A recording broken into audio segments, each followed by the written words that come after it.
Bonjour, mesdames et messieurs, chers collègues. C'est un plaisir et un honneur d'être avec vous aujourd'hui. Merci de m'avoir donné l'occasion de vous tenir au courant d'une importante initiative juridique qui s'est bien accélérée pendant ces dernières années et pas avant l'heure. Cette initiative est déjà décrite par les champions du climat des Nations Unies comme un moteur et un influenceur du changement. En plus, un réseau des plus grands investisseurs du monde, c'est-à-dire le réseau International Corporate Governance Network, décrit cette initiative comme un changeur de jeu clé dont les conseils d'administration doivent être conscients. Je fais référence, comme vous le savez, à l'initiative de reconnaître l'écocide en droit pénal, comme expliqué Patrick. Votre organisation se concentre sur la paix et la sécurité dans le contexte particulier des armes nucléaires. Nous pensons que la dynamique de criminalisation de l'écocide est très pertinente par rapport à cette préoccupation et j'espère ce soir d'expliquer pourquoi. Permettez-moi d'abord d'expliquer qu'il existe déjà une direction concrète vers l'adoption d'une législation interdisant l'écocide, des dommages graves à l'environnement qui soient étendus ou à long terme. Cette possibilité, et dans certains cas une proposition de loi correspondante, est en cours de discussion dans de nombreux gouvernements, même si avec des degrés d'engagement variables. Ce mois-ci, dans l'Union européenne, des discussions en trilogue sont en cours entre le Parlement, la Commission et le Conseil des ministres sur l'éventuelle inclusion des crimes au niveau d'écocide dans le droit de l'Union. Ceci dans le cadre de la directive relative à la protection de l'environnement par le droit pénal. Nous ne connaissons pas encore la forme exacte du texte qui se retrouvera dans la directive à la fin. C'était en discussion vraiment en ce moment, mais nous savons que ce sera un pas dans la bonne direction, effectivement soutenu par le Parlement directement. En effet, nous pensons que la loi sur l'écocide s'avérera être la pièce fondamentale du droit pénal qui manque actuellement pour prévenir et sanctionner les pires dommages en temps de paix et de conflit, et par extension pour changer les attitudes et les comportements de manière fondamentale. Pourquoi le droit pénal est-il si important? Le droit pénal est généralement considéré comme un cadre de sanctions créant une responsabilité pénale personnelle pour les actes que la société condamne et poursuivant les auteurs de ces actes. Oui, c'est effectivement comme ça que ça marche, mais ce n'est pas sa raison d'être. Le droit pénal est là pour dissuader, prévenir et protéger. Le meurtre n'est pas un crime pour punir les meurtriers, c'est un crime pour empêcher les gens de s'entretuer. Parce qu'en tant que société, nous considérons que s'entretuer est inacceptable et dangereux. Le droit pénal est ce qui nous protège. Les dommages que notre activité économique a infligés au monde vivant qui nous entoure au cours des dernières décennies, bien que largement involontaires, sont extrêmement dangereux pour le climat, pour la nature et pour les personnes. Pendant ce temps, des zones de guerre, comme l'Ukraine, subissent d'horribles dommages à l'environnement qui peuvent durer longtemps après la fin du conflit. Et je n'ai certainement pas besoin d'expliquer les dangers des armes nucléaires ou des installations nucléaires devant ce public particulier. Il y a des moments dans l'histoire où la société commence à reconnaître quelque chose comme inacceptable et donc digne d'être interdit par le droit pénal.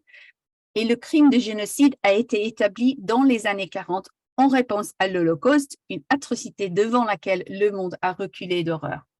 Si nous avons le courage de regarder, nous assistons actuellement à un moment similaire en ce qui concerne la destruction du monde vivant qui nous entoure, des écosystèmes vitaux qui composent notre maison commune, la Terre. Génocide signifie tuer un peuple. Écocide, et Patrick l'a indiqué, signifie littéralement du grec et du latin tuer sa propre maison. En d'autres termes, il se réfère à des dommages massifs et à la destruction de la nature. Cela donne un nom à quelque chose que nous pouvons tous reconnaître. Je suis sûre que je n'ai pas besoin de vous citer les chiffres ou les rapports. Cela dit, pour moi, le déclin de près de 70% de la faune au cours des 50 dernières années, détaillé dans le rapport Living Planet du World Wildlife Fund il y a quelques années, est particulièrement choquant, ainsi que le déclin apocalyptique des insectes dont dépendent une si grande partie de notre production alimentaire. Les conflits armés, quant à eux, donnent souvent lieu à de graves dommages et à la pollution massive du monde naturel. On a vu exemple récemment dans la destruction du barrage de Nova Kakhovka en Ukraine. Il y a clairement quelque chose qui ne va pas. Oui, il existe de nombreuses réglementations environnementales en place à travers le monde, mais elles sont souvent mal suivies, terriblement surveillées et mal appliquées. Oui, il existe des accords multilatéraux sur l'environnement, des objectifs et des engagements en place, l'accord de Paris, les objectifs de développement durable, soit les SDGs, le cadre mondial pour la biodiversité, l'engagement des dirigeants pour la nature, tous importants. Et si tous étaient pleinement suivis, ce serait vraiment remarquable, mais aucun d'entre eux n'est exécutoire. Nous nous trouvons donc dans une situation où la protection du monde vivant en temps de paix est une lutte constante contre un flux financier par défaut vers le status quo. Nous avons entendu directement des entreprises agricoles, par exemple, que les réglementations existantes sont souvent ignorées car il est moins cher de ne pas cocher les cases et personne ne vérifie. Et un grand nombre d'entreprises ne savent tout simplement pas vraiment quoi faire face à une crise de l'ampleur à laquelle nous sommes confrontés en tant que civilisation. C'est en fait presque inimaginable pour la plupart des gens. Et dans le même temps, nous assistons dans le monde entier à une frustration croissante face au rythme des actions pour faire face à la crise climatique et écologique. Chez Stop Ecocide International, nous travaillons avec tous les niveaux de la société. En nous réunissons au niveau diplomatique et onusien, en développant des collaborations intersectorielles et en soutenant les mobilisations de grassroots. Et nous avons observé cette frustration à tous ces niveaux. Pendant ce temps, en temps de guerre, bien qu'il existe certaines dispositions du droit pénal international qui peuvent être appliquées, par exemple, il y a des clauses dans le statut de Rome qui peuvent être appliquées, il y a peu ou pas de jurisprudence traitant spécifiquement des dommages environnementaux. Pour la simple raison que l'accent est généralement, en fait peut-être compréhensiblement, sur le dommage le plus immédiat aux personnes, aux habitations et aux infrastructures civiles. Dans notre observation, la criminalisation de l'écocide se situe précisément au croisement de ces deux contextes qui constituent les plus grandes menaces à la paix et à la sécurité de la civilisation dans son ensemble. La menace de dégradation climatique et écologique et la menace de conflit et sa destruction concomitante. Alors, qu'entendons-nous précisément par écocide?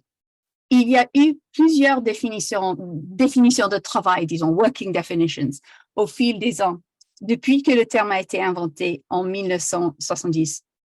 Des définitions généralement proposées par un seul avocat ou universitaire ou un petit groupe d'avocats décidant ce qu'ils pensaient que cela devrait signifier. Cependant, en 2020, notre organisation caritative a été approchée par des parlementaires suédois. Ils nous demandaient si nous pouvions commander un projet de texte concis, efficace et politiquement pratique qui pourrait en fait demander à leur gouvernement de proposer à la Cour pénale internationale de ces pays, comme un amendement à le document directeur de cette Cour, c'est-à-dire le statut de Rome.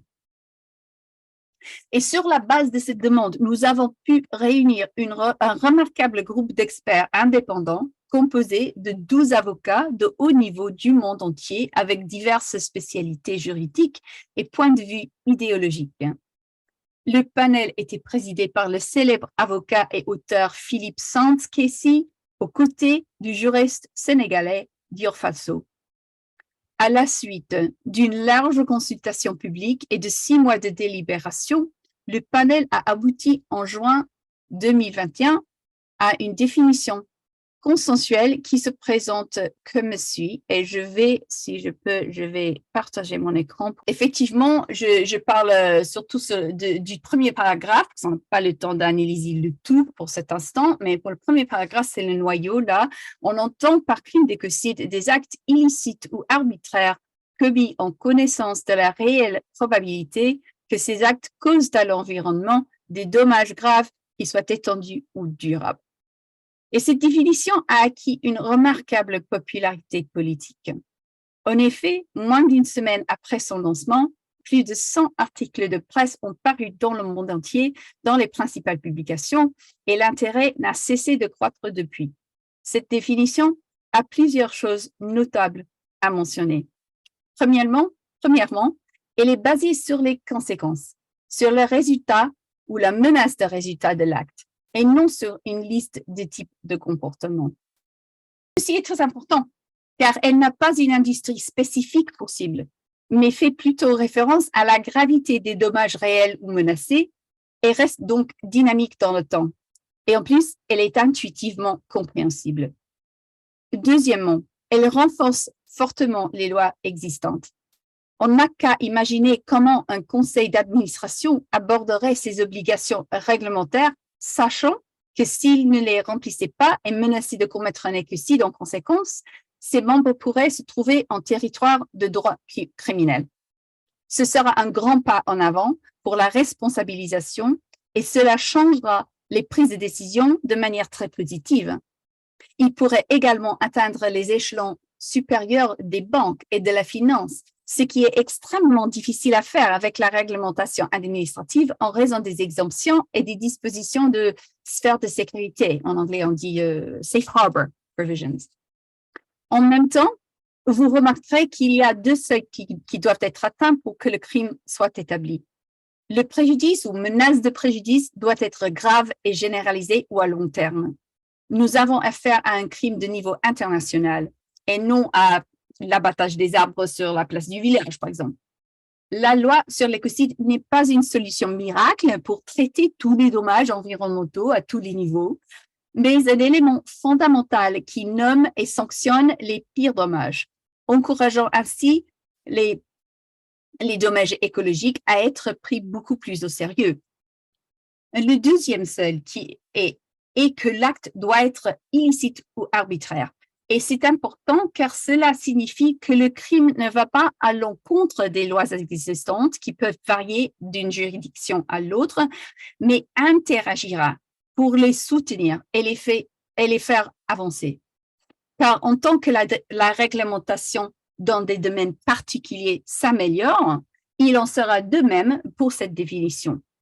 Nous avons également constaté au fil des années qu'un grand nombre de cas de dommages graves à la nature enfreignent déjà les réglementations et les lois en vigueur.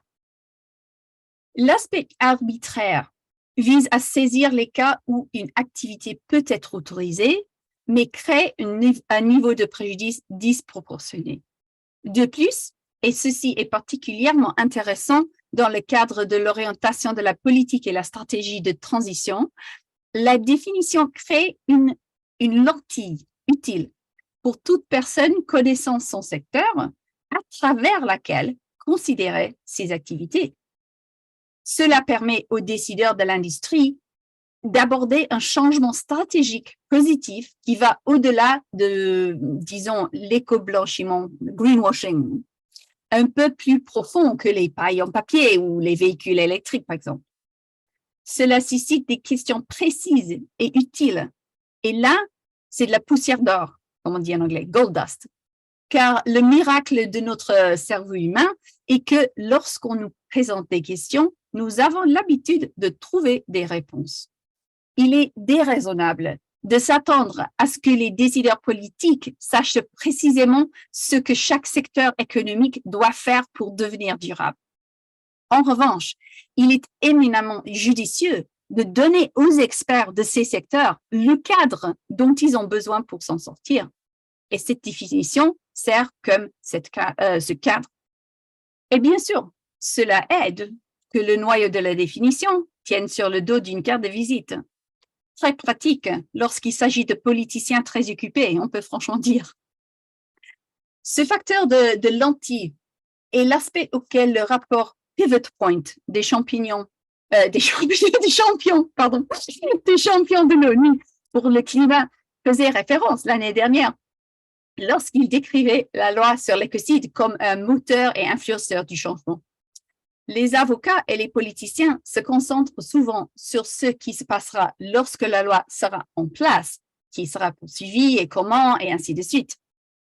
Cela est tout important, mais en revanche, ce sont souvent les acteurs du monde des affaires et de l'investissement qui comprennent vraiment que le pouvoir de cette loi ne se manifeste pas lors de l'adoption. Il se manifeste tout de suite lorsque les gens en entendent parler. Parce que le temps entre aujourd'hui et l'adoption de la loi est la fenêtre pour un changement stratégique positif. Au rythme actuel, nous prévoyons que l'adoption sera probablement dans les 3 à 5 ans et certainement avant 2030. Moi-même, je suis venue à ce travail après une décennie d'entrepreneuriat et je sais que rien ne stimule mieux la créativité qu'un ensemble clair de paramètres. Et un cadre de délimitation extérieure comme celui-ci est un cadeau pour quiconque souhaite agir en faveur de la durabilité, car il uniformise les règles du jeu. Ceux qui sont déjà sur cette voie se retrouveront en avance sur le jeu et les investisseurs et les assureurs peuvent commencer à évaluer dès maintenant où se trouvent les endroits les plus sûrs pour placer leur argent et ce qu'il faut éviter de souscrire. Bien sûr, je veux dire le plus sûr financièrement, mais je veux dire aussi le plus sûr dans le monde réel, c'est-à-dire le moins susceptible de détruire les écosystèmes dont nous dépendons entièrement. Et cela nous amène à la question du nucléaire. Ici, il peut être utile de comprendre un peu d'histoire. Lorsque le projet de code était en cours de négociation dans les années 90, celui qui devait finalement être promulgué sous forme de loi en tant que statut de Rome, il y avait une clause dans ce code, la clause 26, qui aurait traité des atteintes graves, généralisées et à long terme à l'environnement. Il n'a jamais fait partie du traité final qui, comme nous le savons, couvre une très courte liste de crimes internationaux, génocide, crimes de guerre et crimes contre l'humanité, et plus récemment le crime d'agression. Les recherches menées par ma chère amie décédée et cofondatrice de notre ONG, l'avocate et pionnière du droit Polly Higgins, ainsi que des collègues chercheurs, ont montré qu'il n'y a jamais eu de vote sur la suppression de l'article 26. Il a simplement été retiré du projet à un certain point. Ce que nous savons, c'est que certains pays se sont opposés à son inclusion. Le Royaume-Uni, les États-Unis, la France, les Pays-Bas et, à un moment donné, le Brésil. Cette liste est intéressante pour deux raisons. Premièrement, ce sont tous des États pétroliers. Deuxièmement, les 4 premiers étaient également, dans les années 90, en train de participer ou de discuter d'essais d'armes nucléaires. Alors que l'on pourrait peut-être imaginer que la construction d'une arme nucléaire ne constitue pas en soi un écocide, la détonation d'une telle arme ne pourrait pas du tout éviter de l'être. En effet, les séquelles de décennies d'essais nucléaires dans le Pacifique Sud sont toujours durement ressenties par la population des îles Marshall, entre autres.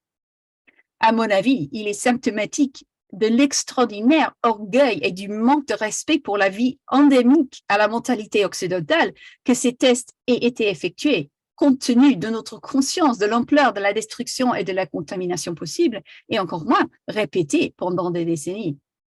Cela souligne la pertinence de la loi sur l'écocide dans le contexte nucléaire. Nous pouvons voir des avantages très évidents à légiférer pour l'écocide à la fois dans les domaines militaires et civils. Dans le contexte des armes nucléaires, il y a une logique irréfutable à la criminalisation de leur déploiement et de leur essai via la loi d'écocide, sinon de leur construction proprement dite. Une telle criminalisation modifierait quelque peu la nature du concept de dissuasion nucléaire.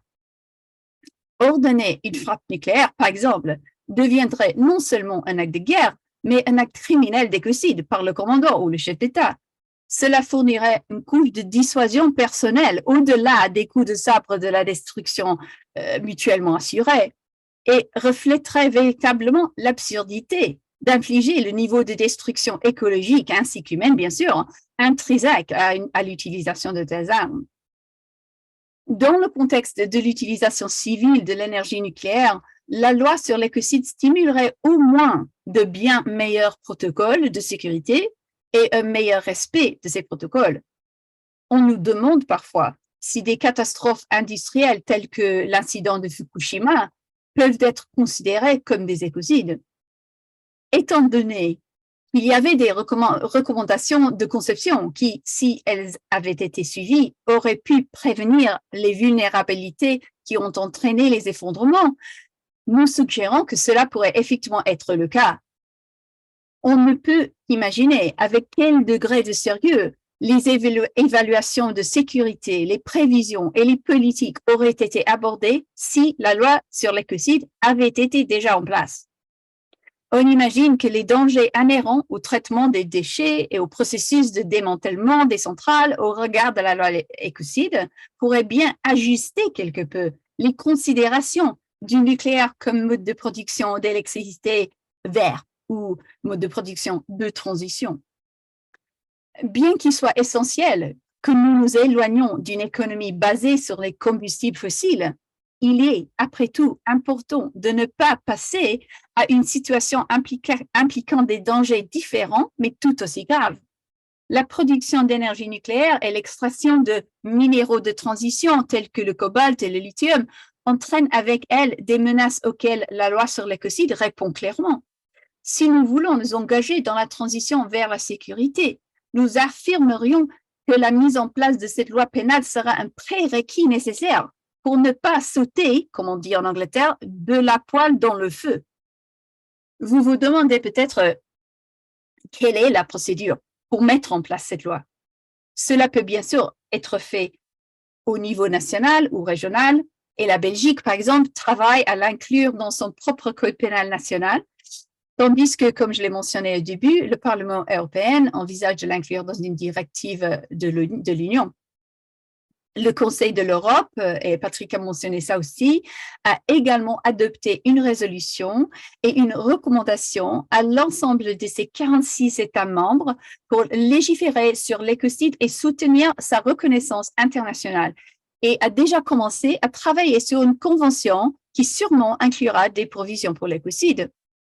Et tous les trois mentionnés ci-dessus ont soutenu en principe son inclusion dans le statut de Rome, le document directeur de la Cour pénale internationale, la CPI, qui, comme je l'ai mentionné précédemment, énumère le génocide, les crimes contre l'humanité, les crimes de guerre et plus récemment ajouté le crime d'agression. Tout État, aussi petit soit-il, peut proposer un amendement au statut. Et l'État insulaire de l'océan Pacifique de Vanuatu, l'un des pays les plus vulnérables au climat au monde, propose déjà un groupe de travail informel d'États pour aller dans cette direction-là.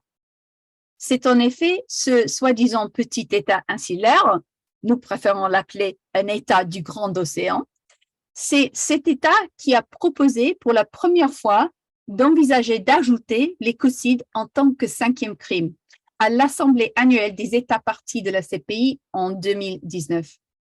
Et à ce jour, Vanuatu reste notre proche allié au niveau des États dans cette mission.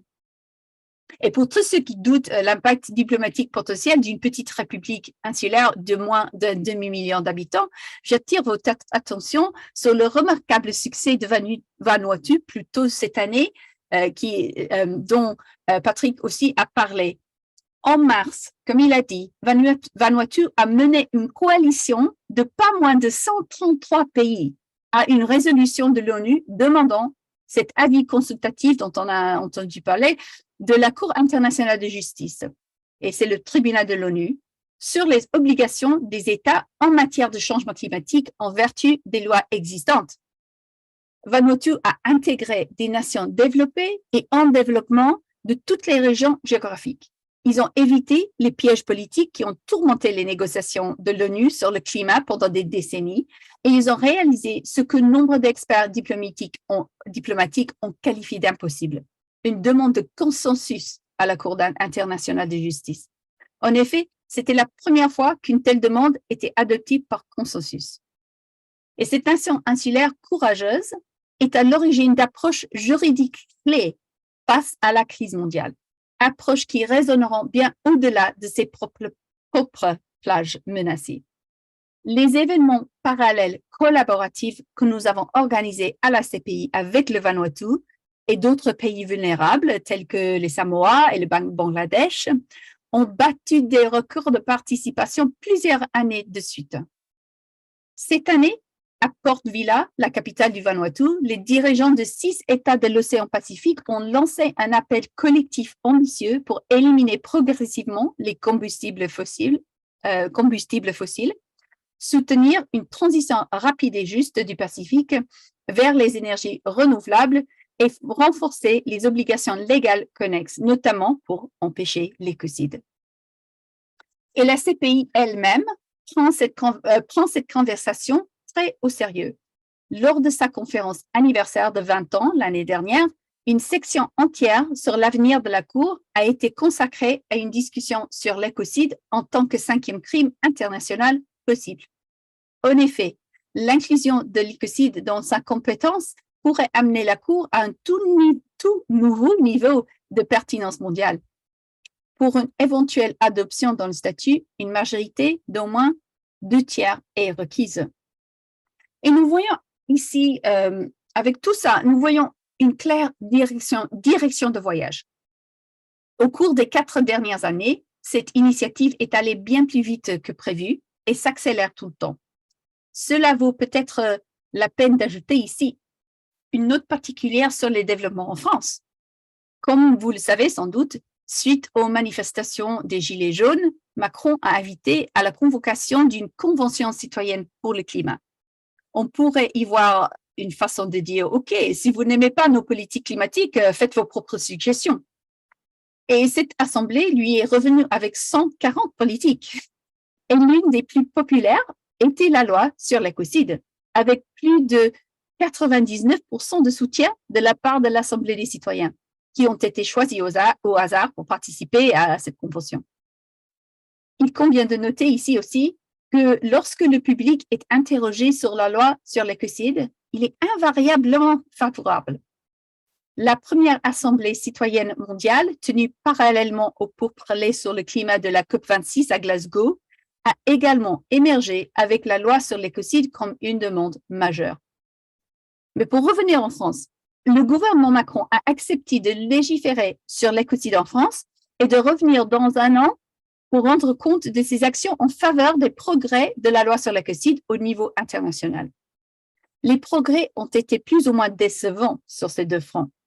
Tout d'abord, le terme écocide a bien été adopté en droit français, mais comme un délit plutôt que comme un crime, s'éloignant ainsi du véritable potentiel dissuasif d'un crime grave.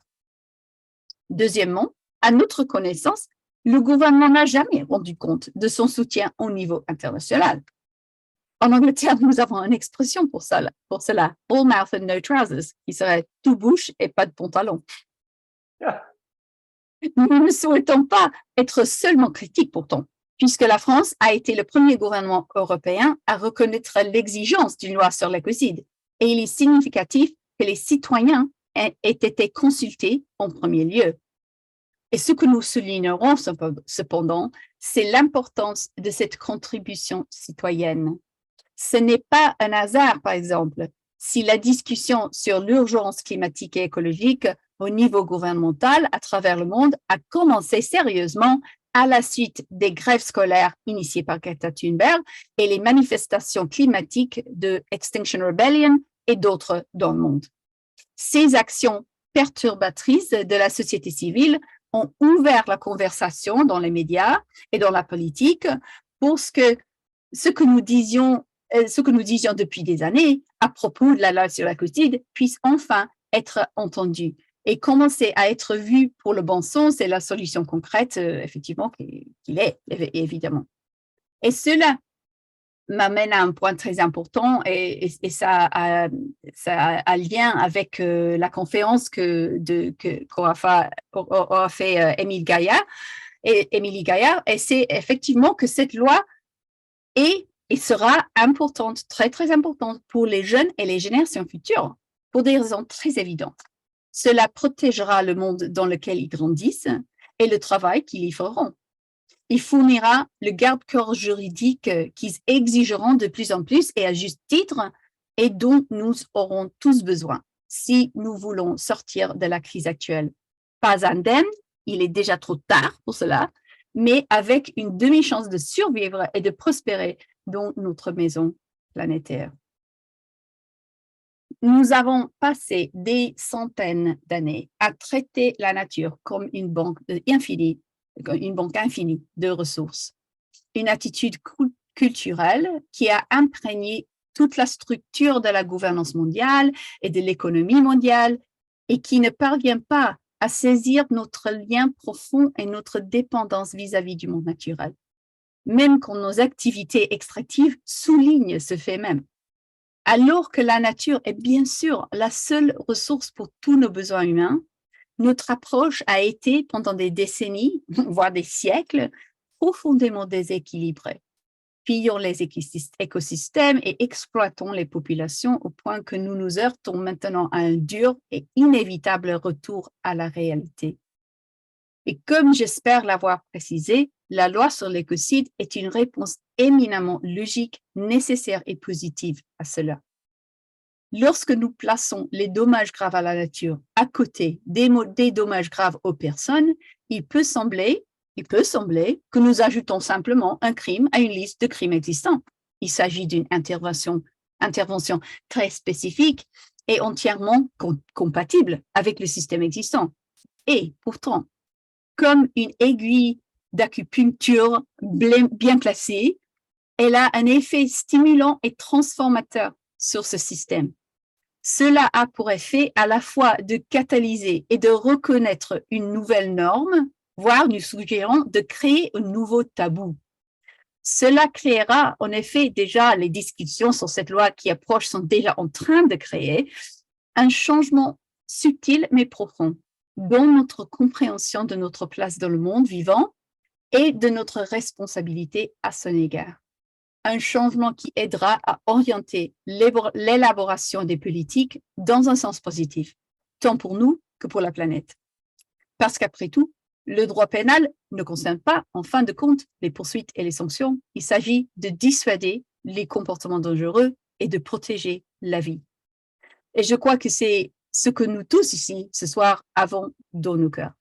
Merci beaucoup.